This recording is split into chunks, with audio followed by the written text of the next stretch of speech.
Some ghosts cling to sorrow, others are born from shock. But then, there are spirits bound by horror so unexpected, so brutal, they never leave. This is the tale of a mother, a tragedy on a school sports field, a boy, a javelin, a scream, and a woman whose head never left the ground. They call her Die Afkop Vrou, the headless woman. And if you're at Jeppe High School for boys in Johannesburg, you might hear her weeping in the halls. Because sometimes, even death doesn't stop a mother's cry. Jeppe High School for boys stands tall in Kensington, Johannesburg. Old red brick walls, iron gates, tradition oozing from every corner. Founded in the late 1800s, it's one of South Africa's oldest public schools. Alumni fought in World War I. Many never came home. Inside the school stands a solemn memorial, names carved into stone. But beneath the school's pride and heritage, whispers live, tales told in dorm rooms, stories passed from matrix to juniors. And the oldest, most chilling of them all, is about a woman who lost everything. Some say she was a teacher, others, a widow. But the version whispered most often, she was a mother who died in front of her child's classmates in the most horrifying way imaginable. It was a normal day on the sports field. The school was preparing for an inter-school athletics meet. Javelin practice was underway. Among the boys was a student, tall, fast, sharp with his throws. On the sidelines, a woman stood watching, his mother, proud, smiling. In some versions of the story, she was there to drop off a lunchbox. In others, she had come early to cheer him on. And then, it happened. The boy lifted the javelin, stepped, threw. Except this time, it went wide. Some say the javelin slipped. Others say he was distracted, that he didn't see his mother had stepped onto the field.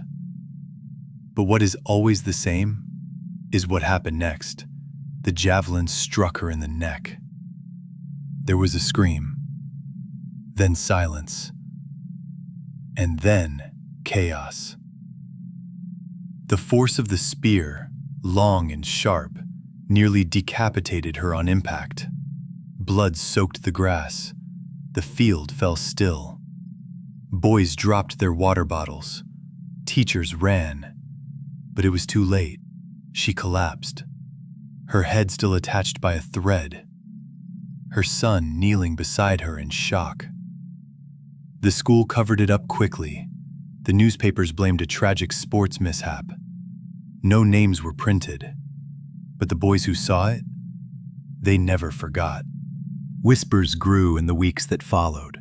Someone said they saw a woman walking across the field at night. No head, just a floating white dress. Another said they heard weeping in the locker rooms after hours.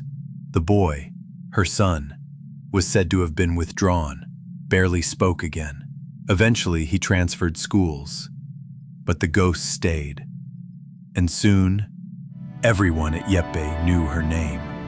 Die Afkop Vrou.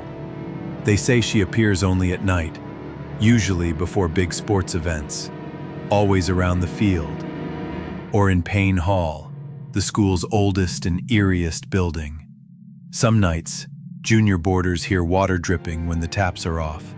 Footsteps echo down the empty corridors, and on one terrible night, a janitor said he saw her. He'd stayed late to mop Payne Hall. As he turned off the lights, he looked back, and there, floating down the hallway, was a woman in a white gown, holding something, her head cradled like a baby in her arms. He dropped his mop and ran, never returned. It became a game. Older students dared juniors to call her. They'd wait until midnight, go into Payne Hall, whisper her name 3 times, Afkop Vrou, Afkop Vrou, Afkop Vrou. They'd flick the lights, splash water on the floors, wait in silence. Sometimes nothing happened. Other times, boys swore they heard crying, a cold breath on their neck, a soft voice saying, "Hus, where's my child?" One junior fainted. Another ran straight through a glass door. It was just a prank, they said, until it wasn't. Because some things you summon don't go back. In the 1970s, a painting appeared in Payne Hall. No one knows who donated it. It showed a faceless woman in a white dress, standing on a sports field at dusk. Some thought it was an abstract piece. Others said it was her. The painting stayed on the wall for 3 weeks. Then strange things began to happen. Lights would flicker uncontrollably. One student claimed the painting's colors changed overnight, from warm orange to deep red. One evening, the painting was found on the floor. The glass cracked from the inside. It was taken down the next day. Since then, no photos or artwork of Die Afkop Vrou are allowed inside Payne Hall. Students say she doesn't want to be remembered that way. She wants justice, or peace, or maybe she just wants her head back.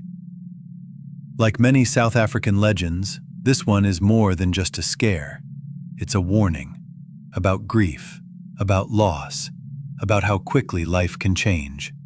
Die Afkop Vrou isn't just a ghost. She's a mother who lost her child, and then herself. Her headlessness is symbolic, a mind shattered by trauma. Her white gown, the image of innocence turned tragic.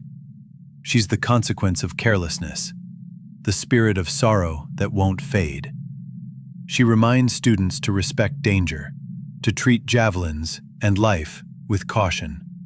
And she reminds adults that no institution, no tradition can bury tragedy forever.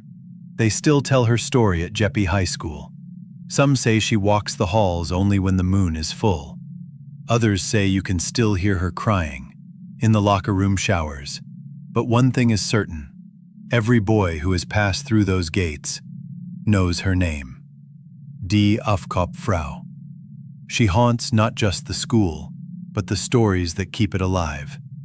So next time you hear something behind you after dark, don't turn around. She might still be looking for her son and her head. If this story gave you chills, don't forget to like, subscribe, and share it with someone who loves dark South African legends. And tell us in the comments, which South African ghost story should we cover next?